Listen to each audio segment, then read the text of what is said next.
Listo, hoy es 30 de julio del 2021, son las 7:10.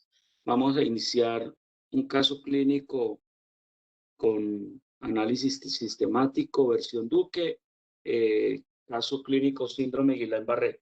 Grupo 3, bien puede.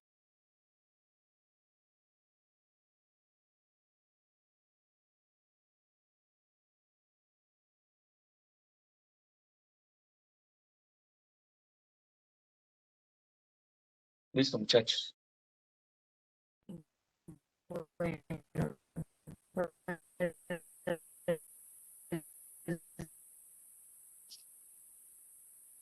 Se está oyendo entrecortado. Buenos días a todos. Ahora, ya. En el día de hoy vamos a presentar un caso clínico acerca del síndrome de Guillain-Barré. Síguelo, por favor.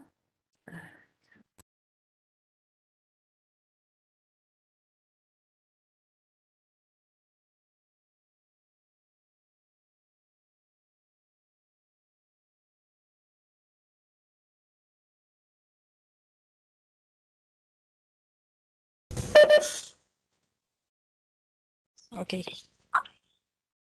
Ok, entonces, esta presentación vamos a presentar lo que es el proceso diagnóstico en el que vamos a incluir los datos positivos del caso clínico, los problemas que se explican, diagnósticos diferenciales, una fisiopatología de diagnósticas, la relación clínica y paraclínica y los diagnósticos finales de nuestro caso clínico.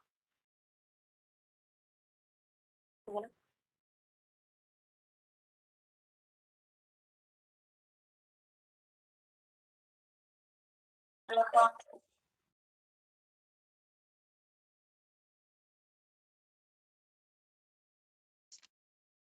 Se le va el sonido.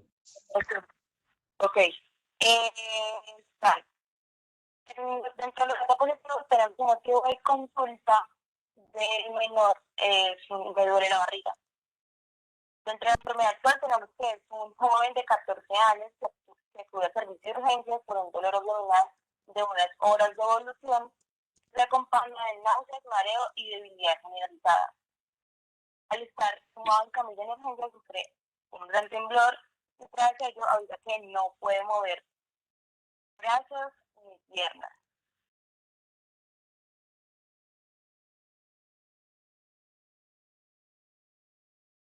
Entre los antecedentes importantes, como es un paciente joven, no ha tenido como antecedentes importantes de enfermedades, no había referido hospitalizaciones anteriores, no toma medicamentos, una correcta vacunación y no tiene alergias conocidas. Al examen clínico tiene una tensión arterial 110/65, una frecuencia cardíaca de 69 latidos por minuto, una tensión arterial en una temperatura de 37 grados centígrados, saturación del 100% y una glicemia de 82. Dentro del examen general de este paciente, es un paciente que está consciente, orientado,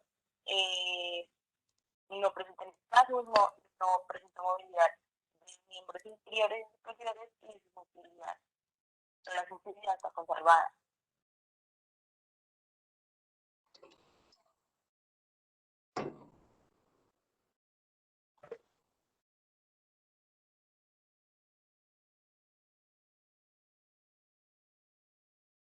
Dale.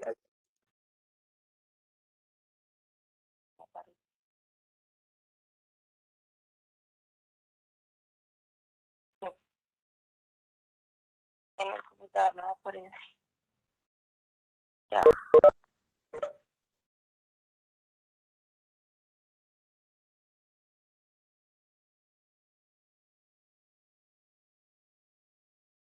Para el examen físico tenemos que es un abdomen blando, depresible, con dolor mínimo a la palpación del flanco derecho, no tiene globo discal y tiene pulsos femorales. No muestra dolor a la palpación de no cervicales, dorsales, ni lumbares, ni presenta hematomas.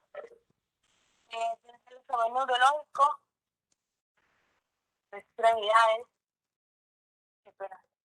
ahí no iban específicas, no presenta movilidad de pares craneales, extensión del cuello es normal, pero no flexiona por dolor, se pone en collarín.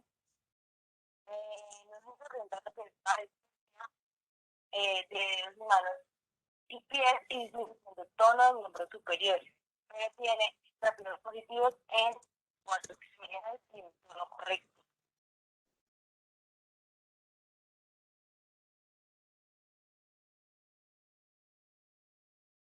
Buenos días.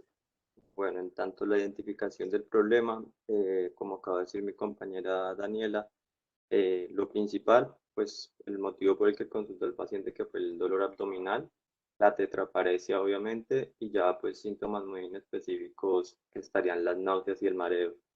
Ya clasificando esto como un síndrome, tenemos un síndrome neurológico orientado pues principalmente hacia hacia el área motora.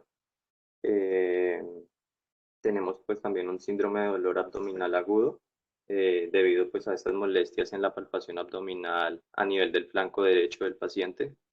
Y pues también encontré un síndrome plurietiológico, pues en este donde abarcaba principalmente lo que era la debilidad muscular aguda pues en urgencias neuromusculares principalmente. No sé si de pronto... ¿Cuáles son los síndromes neurológicos que ustedes conocen? Y dentro de los síndromes neurológicos que ustedes conocen, ¿en cuál encuadra este paciente?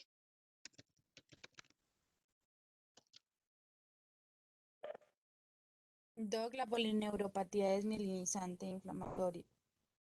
Bueno, entonces, ojo. En síndrome neurológico hay mucho síndrome neurológico, comenzando desde el paciente que tiene un síndrome convulsivo, el paciente que tiene un síndrome comatoso, un síndrome de pérdida de conciencia, el paciente que tiene un síndrome demencial, el paciente que tiene un síndrome motoneurona superior, el que tiene un síndrome motoneurona inferior, el que tiene un síndrome medular, el que tiene un síndrome de radiculopatía, el que tiene un síndrome de neuropatía, de mononeuropatía, de polineuropatía sensitiva o polineuropatía motora. ¿En cuál de esos cabe el paciente?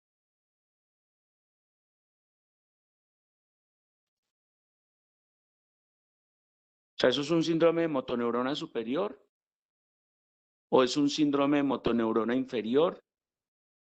Si ustedes están diciendo que es un paciente que tiene una debilidad generalizada con paresia, ¿cierto? Con cuadriparesia o con tetraparesia, ¿qué síndrome es? Usted lo dijo. ¿Cómo lo dijo usted?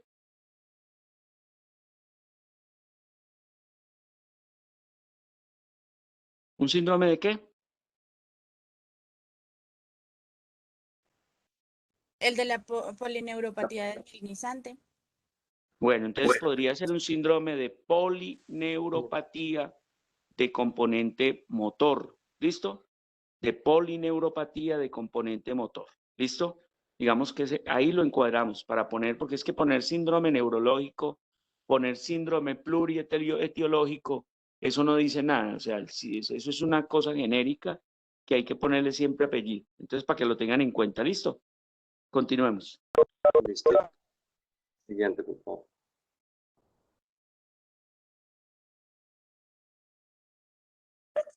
Bueno, entonces tenemos diferentes tipos pues, de diagnóstico diferencial que pues los hemos agrupado de esta forma. Entonces tenemos la polineuropatía desmielinizante, las polineuropatías agudas, pues que entre las polineuropatías agudas podemos encontrar lo que es la deficiencia de vitamina B, pues tiamina, la intoxicación por arsénico, las vasculitis, la enfermedad de Lyme y otras.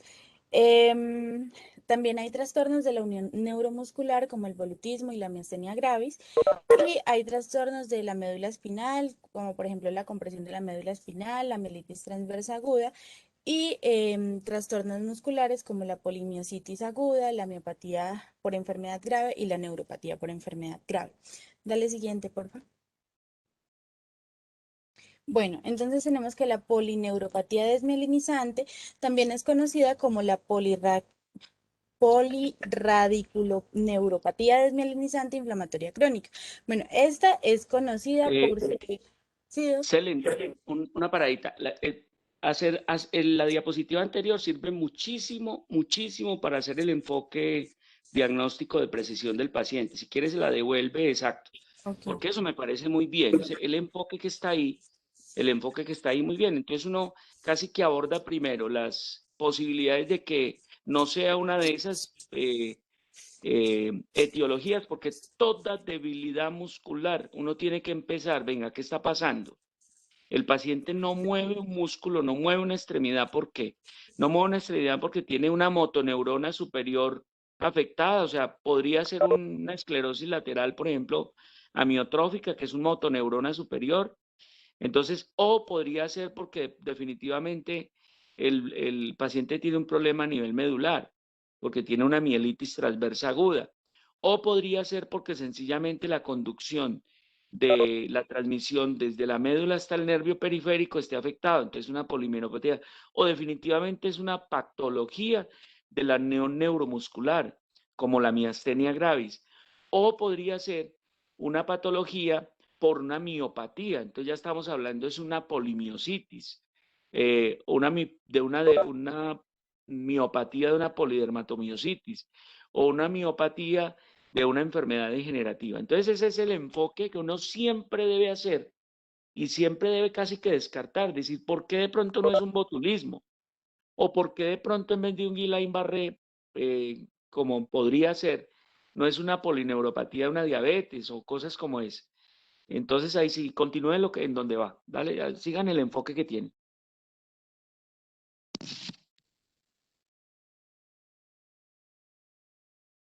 Dale, Celine. Tenía el micrófono apagado, Yolanda.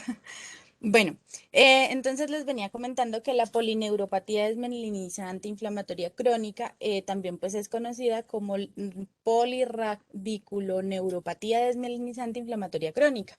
Esta pues es una enfermedad que es subaguda monofásica que alcanza como que su punto más bajo de 3 a 4 semanas. Es inmunomediada y pues básicamente lo que hace es afectar los nervios periféricos y las raíces nerviosas. Se caracteriza básicamente por un curso remitente recurrente o más bien como progresivo, y lo que pasa con esta patología que es como una respuesta hacia los glucocorticoides.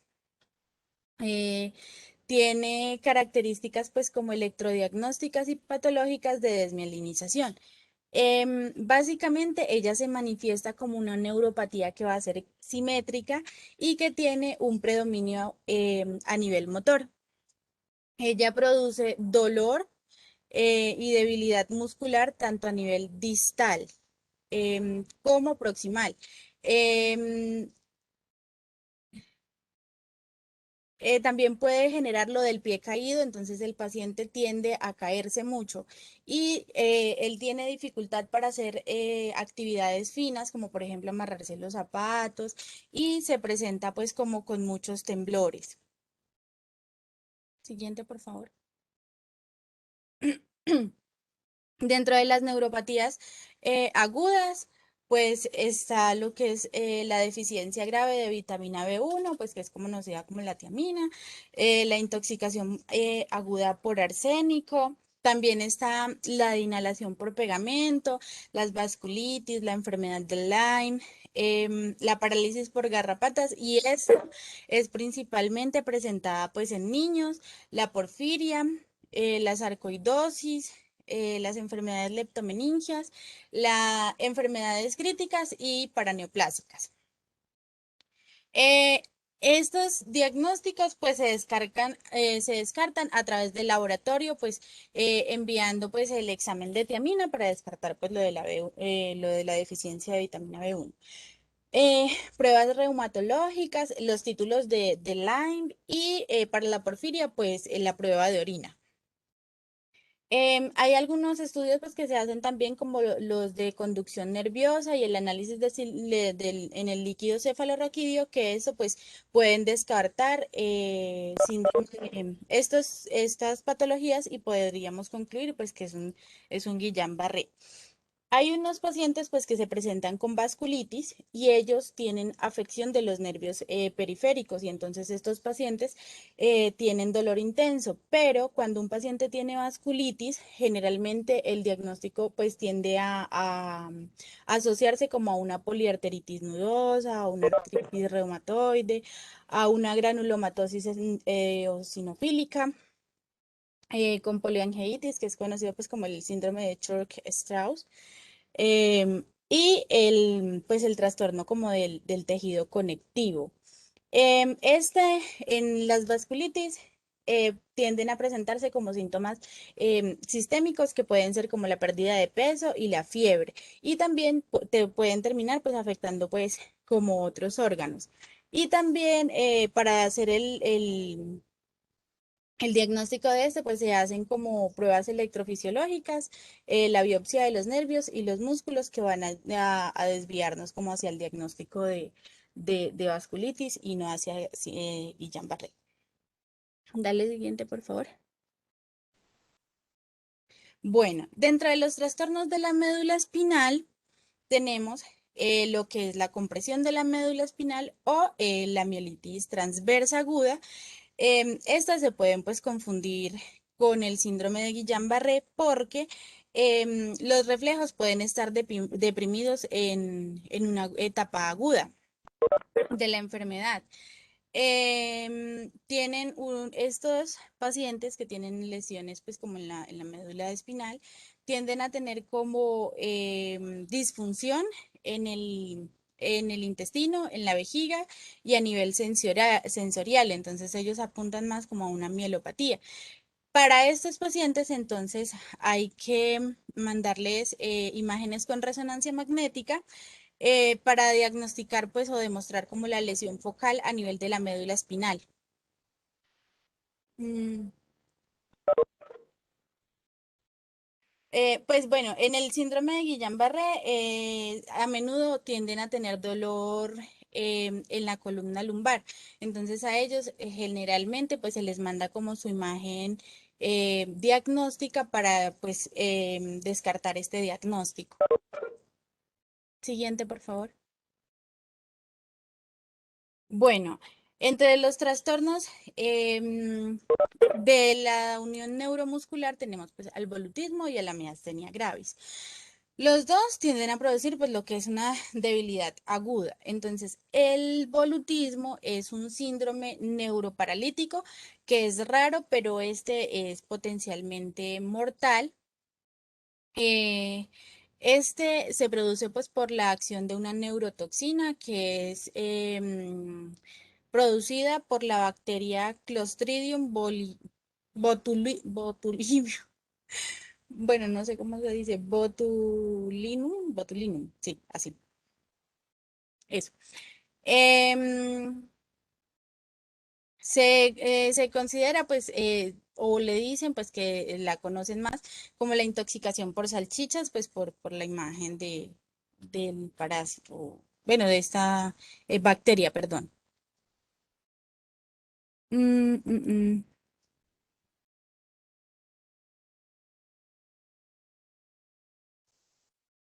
Y por otro lado, entonces tenemos lo que es la miastenia gravis, que este es el trastorno más común en la transmisión muscular. Se considera que ahora pues es uno de los trastornos autoinmunes que están mejores pues como estudiados y comprendidos. Em, este tiene un sello pues como distintivo por lo que es un trastorno que es fluctuante y tiene como combinación entre la debilidad ocular, vulvares y en extremidades y a nivel pues como respiratorio. Entonces, él básicamente lo que hace es mediados por medio pues como de las células T y por los anticuerpos. Eh, el diagnóstico, pues, de miastenia gravis, pues, se puede hacer por medio de laboratorios, pruebas clínicas y serologías. Siguiente, por favor.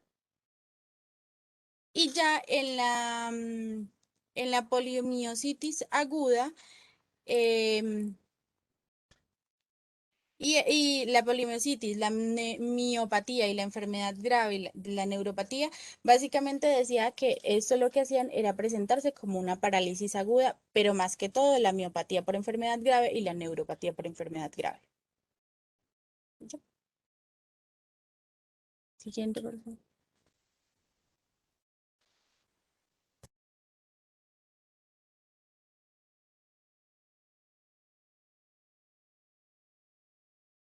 ¿Quién sigue?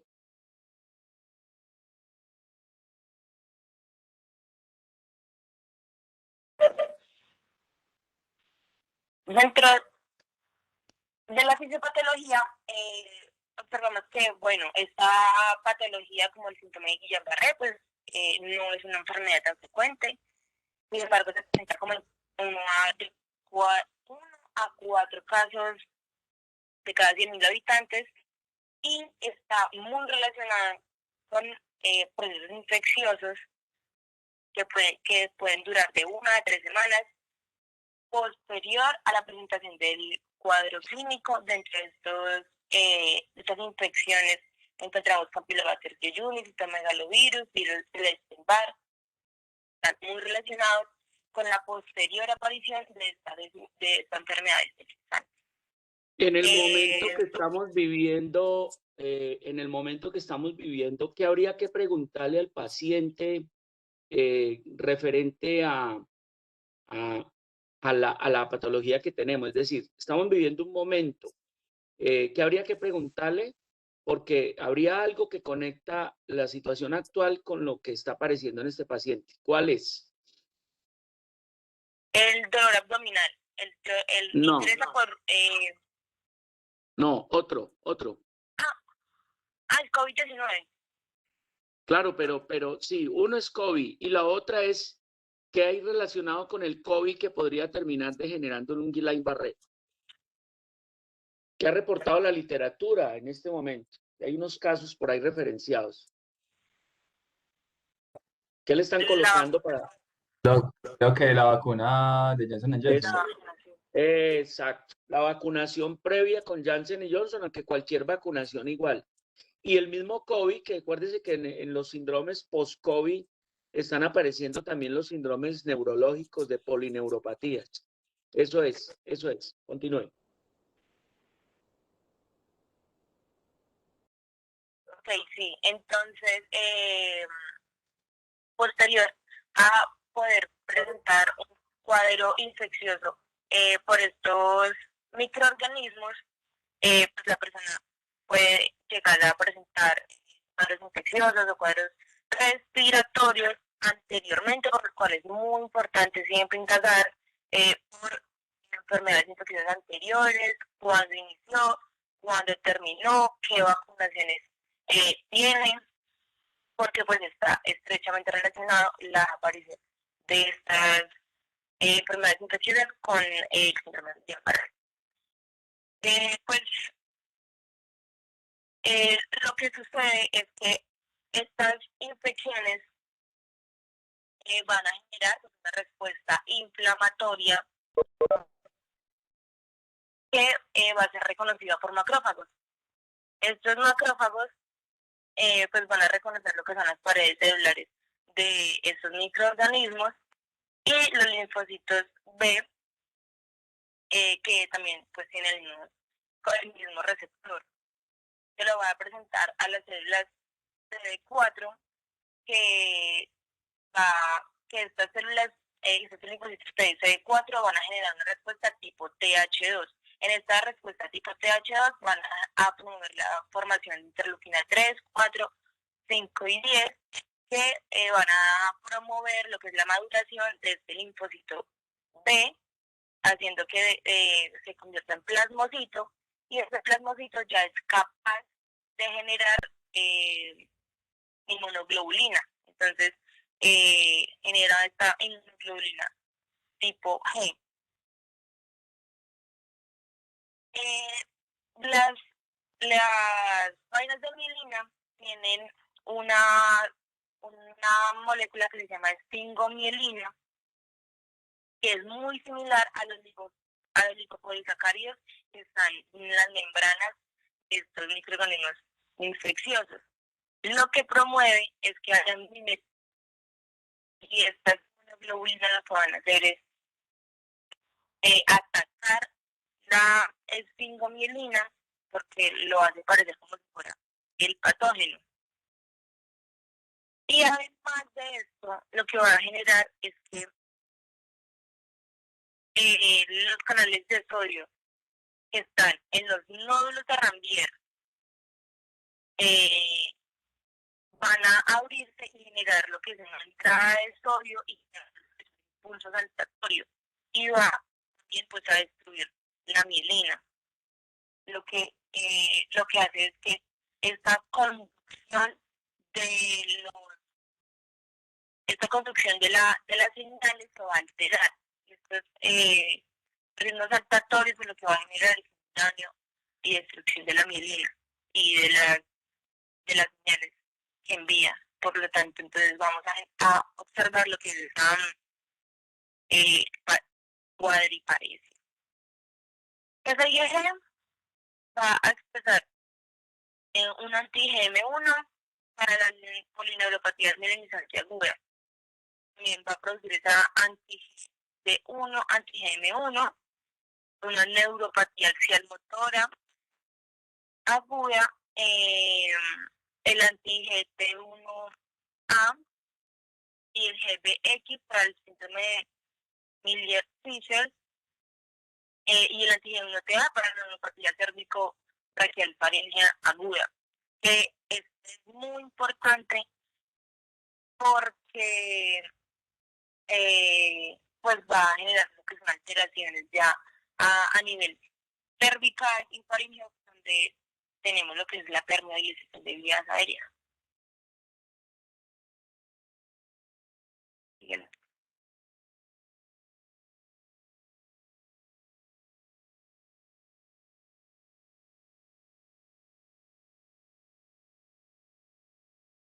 Entonces, bueno, en esta imagen podemos observar que, bueno, las vacunas también han sido muy relacionadas con el síndrome de Guillain-Barré, el micoplasma, y también la presencia de tener procesos neoplásicos, como el VIH también, y enfermedades autoinmunes. Estas pueden promover lo que es la desmielinización y desencadenar pues, el síndrome de Guillain-Barré. En la raíz posterior de la médula espinal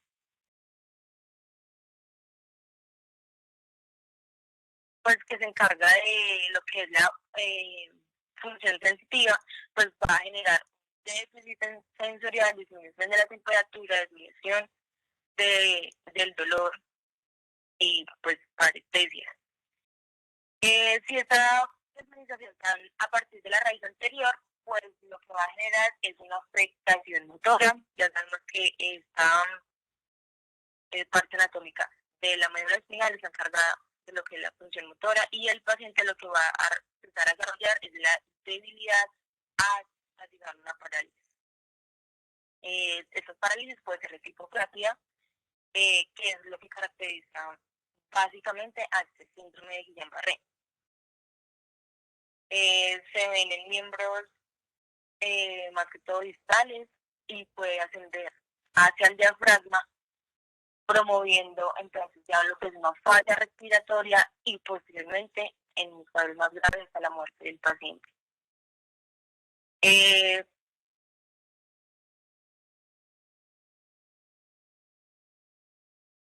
Esta patología también está relacionada pues dentro de la afectación al sistema nervioso autónomo, y lo que va a generar es una retención urinaria, crisis hipertensiva, la rubicundez, una hipotensión ortostática, arritmias cardíacas, por lo que entonces vemos que los pacientes con esta enfermedad pueden generar manifestaciones clínicas de tipo neurológico que podemos identificar y debemos identificar rápidamente, porque es una enfermedad también que avanza progresivamente y cada vez es más beneficio para los pacientes.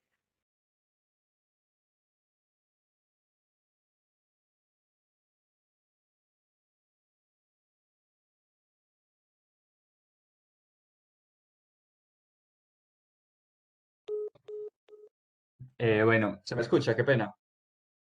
Sí, se escucha muy bien. Todo muy bien. Listo. Am, entonces, vamos a proceder a hablar de lo que son las leyes diagnósticas. Entonces, dentro de lo que podemos usar para guiarnos sobre si el paciente tiene o no un Guillain-Barré, dentro de lo más importante siempre es la ley de la información completa. ¿Sí? ¿En qué consiste esta ley? Pues sabemos que nos dice que debemos de tratar de extraer la mayor cantidad de información que tenemos acerca del paciente y con esto llegar a una aproximación diagnóstica. Entonces, no es simplemente llegar y coger, bueno, llegamos y tenemos la enfermedad actual, tenemos, y pues con base en esta enfermedad actual hacemos un examen físico, sino también tratar de constatar si hay antecedentes. Como habían dicho anteriormente, gran componente de lo que sería el Guillain-Barré es causado por repercusiones de enfermedades inflamatorias, enfermedades infecciosas, diré. Entonces, por eso es bueno conocer los antecedentes y es debido a que pues, el Guillain-Barré, como había dicho la compañera Daniela, es una entidad poco frecuente. Entonces, y como había dicho el doctor, tenemos que pensarla, pero va a ser como un diagnóstico ya cuando nosotros descartamos todas las otras enfermedades. Es por esto que debemos de apoyarnos en lo que sería la historia clínica.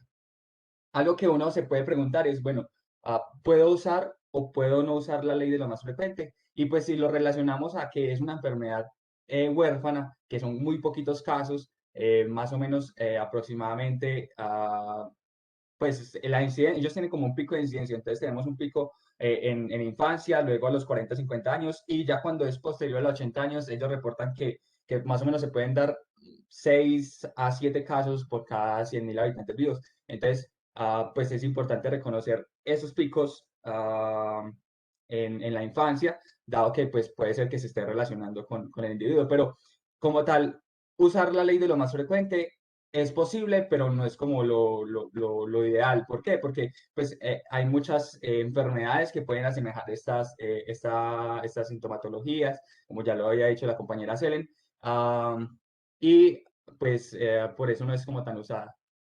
Luego, Perdón, corrijo. No, ojo con lo que está diciendo.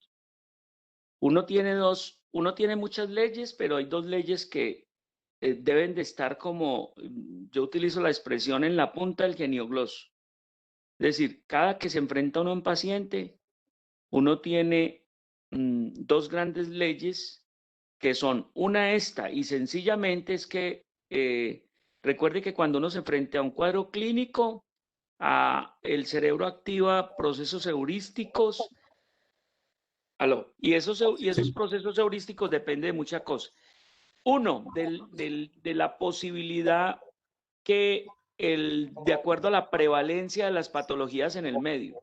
Entonces, uno no va a pensar en una patología rara, ¿cierto? Porque no es acorde pensar en una patología rara, o sea, es medio el pensamiento del internista, que se imagina primero lo exótico y de último lo más frecuente. No, cuando uno se enfrenta a un paciente con dolor de garganta, lo primero que piensa es una faringoamigdalitis, una faringitis, ¿sí? Pero no piensa que el paciente está haciendo una patología exótica, sino siempre piensa en lo más frecuente. En un paciente que como este, lo primero que hay que pensar en que el paciente está haciendo una parálisis ascendente, una polirradiculoneuropatía, no piensa en un botulismo o incluso ni siquiera una miastenia. Pero ahora la otra, se combina con la ley de la prioridad. ¿Por qué la ley de la prioridad? Porque si bien puede no ser muchas veces lo más frecuente, que constituye una patología de urgencia diagnóstica por la posibilidad de comprometer la vida del paciente.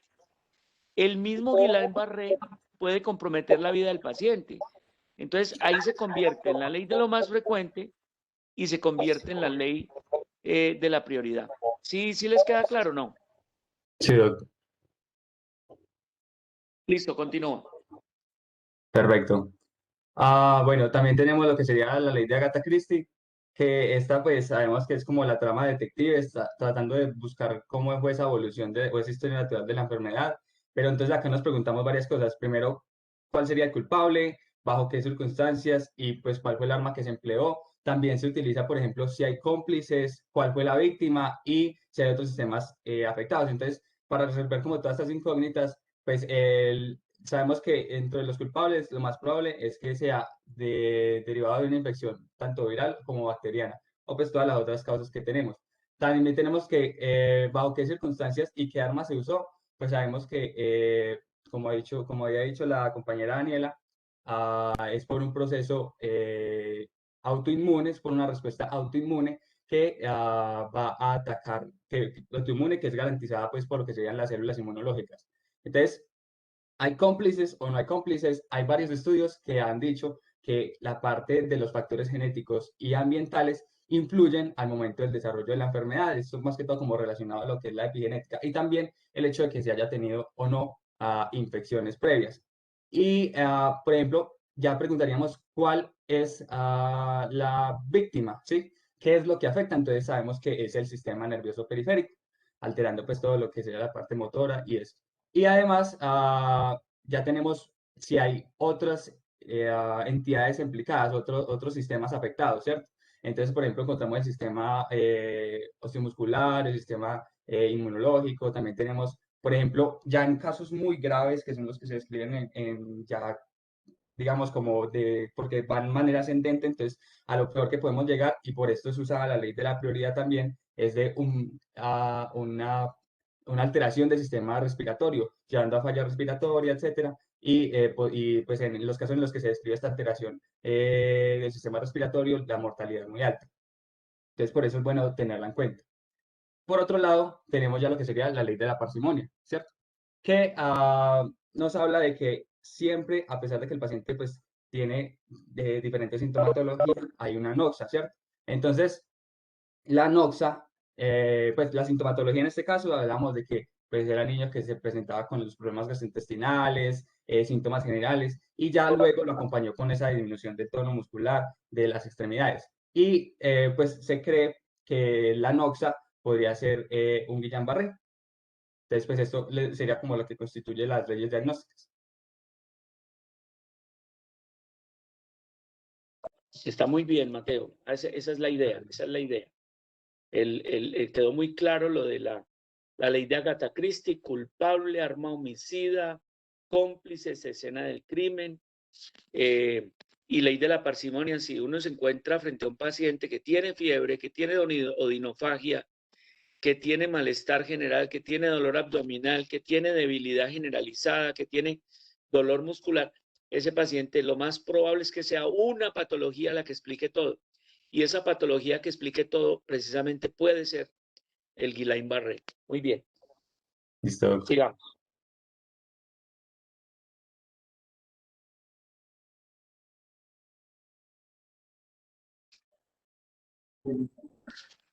Bueno, entonces ahora vamos a seguir con la correlación de los paraclínicos. El paciente pues no tiene valores como tal exactos de algunos paraclínicos por la información que tenemos disponible del caso clínico, pero como tal tenemos la glucemia que tiene un valor de 82 miligramos sobre decilitro. El hemograma como tal pues está normal, la gasometría venosa también está normal con un pH normal. La ecografía abdominal pues nos muestra los órganos normales, solo anotan una abundante flatulencia. En el EKG y la radiografía de tórax pues están totalmente normal, sin ninguna alteración. Ya en la serología en suero se encontró positivo en citomegalovirus, también positivo para clamidia pneumoniae y varicela zoster y herpes simple. Y pues aparte de eso se le hizo un análisis paratóxico donde muestra positivo para metanfetaminas y opacios como la morfina y benzodiazepinas. Eh, la punción lumbar está totalmente normal, sin ninguna alteración, y en la resonancia cerebral también. Siguiente.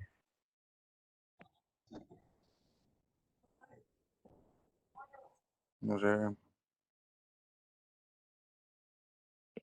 Ya cambiaron de diapositiva. Qué pena. Es que no me ve la. Sí, ya están en los diagnósticos finales. Ah, bueno, entonces toca que por favor me colabore porque es que no me coge no me coge la imagen. No sé. Bueno. Diagnósticos finales. Entonces, como diagnóstico final tenemos Guillain-Barré así. Esto es muy importante porque ya nos enfocamos más que todo en la patología como tal. Entonces, el diagnóstico como tal se basa en la sintomatología y en el aporte eh, que tiene el paciente en el cuadro clínico, ¿sí? Todo esto me lo va a aportar el paciente. Ya nos vamos basando en un diagnóstico y lo confirmamos con los paraclínicos.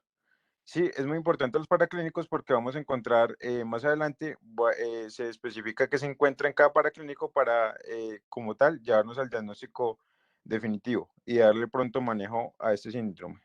Siguiente, por favor. Henry, acuérdese que en esta hacemos diagnósticos topográficos, diagnósticos sindromáticos, diagnósticos etiológicos, ¿sí? Entonces no olvide ese enfoque. Sí, señor. En cuanto a los criterios diagnósticos que se deben cumplir, principalmente son dos, ¿sí? Entonces, se basa dentro de la debilidad progresiva de más de un miembro, ¿sí? Entonces, el grado de afectación es muy variable desde la mínima debilidad de las piernas, o se puede presentar con ataxia o parálisis total de las 4 extremidades, o tronco o región vulvar, ¿sí? En cuanto al criterio B, se presenta a reflecha osteotendinosa universal y puede aceptarse una reflecha distal o hiporreflecha bicipital, ¿sí? Estos criterios son importantes para establecer un diagnóstico. Y pues ya dependiendo que viene acompañado con el cuadro clínico. Entonces, pues principalmente, como decía al principio, pues viene con parestesias, debilidad distal en los miembros inferiores, la progresión pues viene progresiva, viene ascendente, variable. El compromiso motor puede ocurrir hasta en un 25% de los casos después de las 2 semanas. El dolor viene progresivo de 50-80% después de que se manifiesta con parestesias. Los pares craneales, pues generalmente vienen afectados múltiples pares craneales, entre ellos está el oculomotor, el séptimo par craneal, el noveno y el 12, ¿sí? Porque pues es toda la región vulvar y toda la médula espinal. Que se ven comprometidas y a veces ocasionalmente se puede comprometer y acompañado de signos meningios. Siguiente.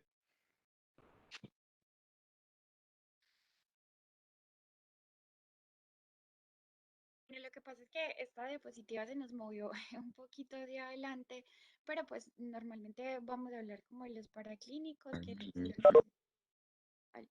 están escuchando? ¿Por qué no hace un comentario de cuál es? Pues que no sé por qué se fueron al revés, porque esto era al anterior. Sí, Doc, lo que pasa es que se nos movió la diapositiva. Ah, listo. ¿Por qué no haces un comentario ahí de cuál es el gol estándar para el diagnóstico? ¿Cuál es el gol estándar en paraclínicos? Sí, porque Ah, de sí, todos los Doc. que vimos no hay ninguno que sea un gol estándar. ¿Cuál es el gol estándar? El Gold Standard, pues la electro... Ay, se me fue el nombre. Ahí está escrito. Sí, la electromiografía. Que Ese pues es es uno. que, sí, porque se analiza como el trabajo nervioso en los músculos y va como a demostrar que Ese, hay un reflejo ausente de las ese es ondas. uno. Yo creo que la electromiografía es el examen ideal para hacer el diagnóstico, además de este tipo de patología. Ujú. Y las otras exámenes serían de descarte, o sea, pedir una Sí, resonancia señor. magnética cerebral o medular, es más de descarte que de otra cosa. Y lo otro, la punción lumbar, que espera uno encontrar en punción lumbar en Guillain-Barré.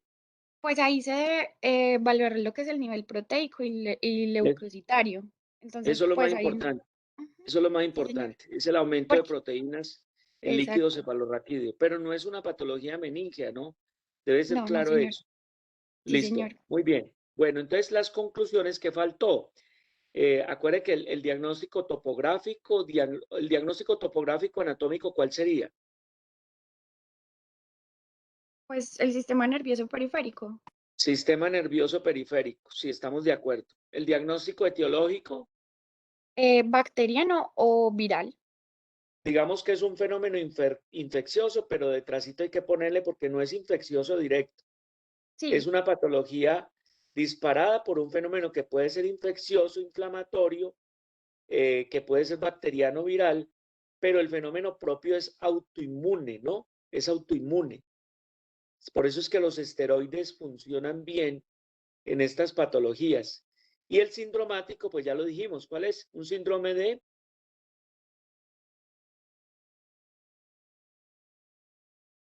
Sindromático, polineuropatía motora. Eso, es una polineuropatía. El genérico es polineuropatía, eso hay que ponerle el apellido.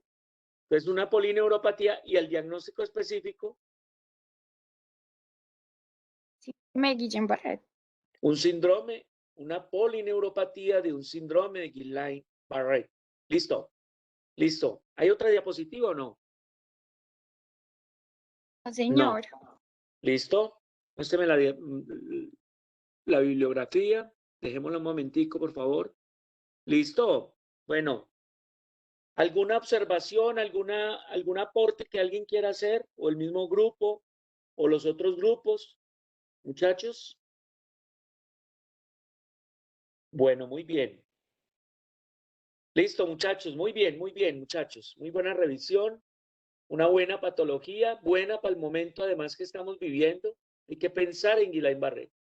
El Guillain-Barré, acuérdense, es muy frecuente asociado a infecciones virales altas, al virus del Epstein-Barr, pero ojo a las épocas vacunales, a los síndromes como el actual. La COVID está dando muchas cosas, y todavía se están describiendo muchas complicaciones de largo plazo de la COVID, que también hay que pensarla.